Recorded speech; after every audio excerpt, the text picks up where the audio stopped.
modern ideas.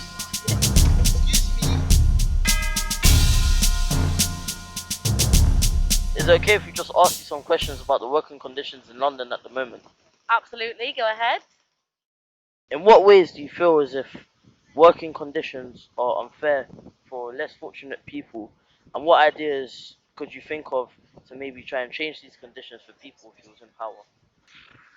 It's a tricky one, I suppose. To kind of push for non-discrimination in the workplace with regards to opportunity. Yes, I would like to see the living wage increase so that I think that jobs are any kind of jobs they're all valuable. They whether you're at the top of the food chain or the bottom, the way that society works, everybody needs everybody. So I think that by increasing the kind of the minimum wage to a more reasonable living wage, especially in London, would help a lot. Unfortunately, there's still some inequality in the world. How do you feel about this? Well, I feel pretty strongly. I volunteer for the Women's Equality Party, so actually, I'm quite aware of, especially like for women and children, how this can kind of like have an impact. So I think I'm doing my bit to kind of close that gap, let's say. But in my opinion, everything needs to start sort of within education. Actually, I think that if we put a little bit more effort into having equal education and these kind of problems being highlighted, then I think that, maybe for the next generation things could improve.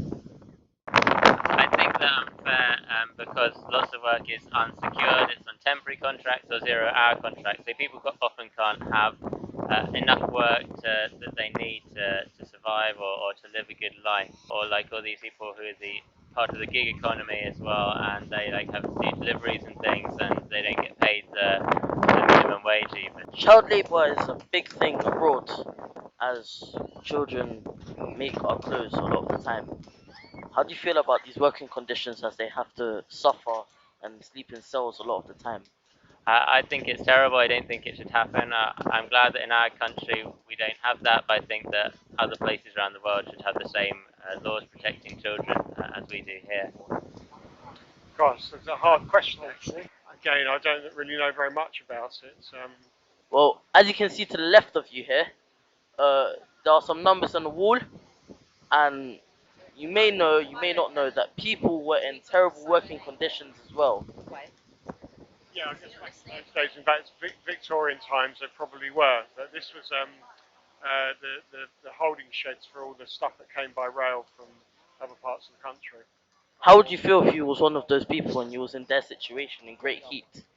I guess at the time it was, it's what people had to do to earn a living. Times have moved on, it's changed. It's not like that anymore.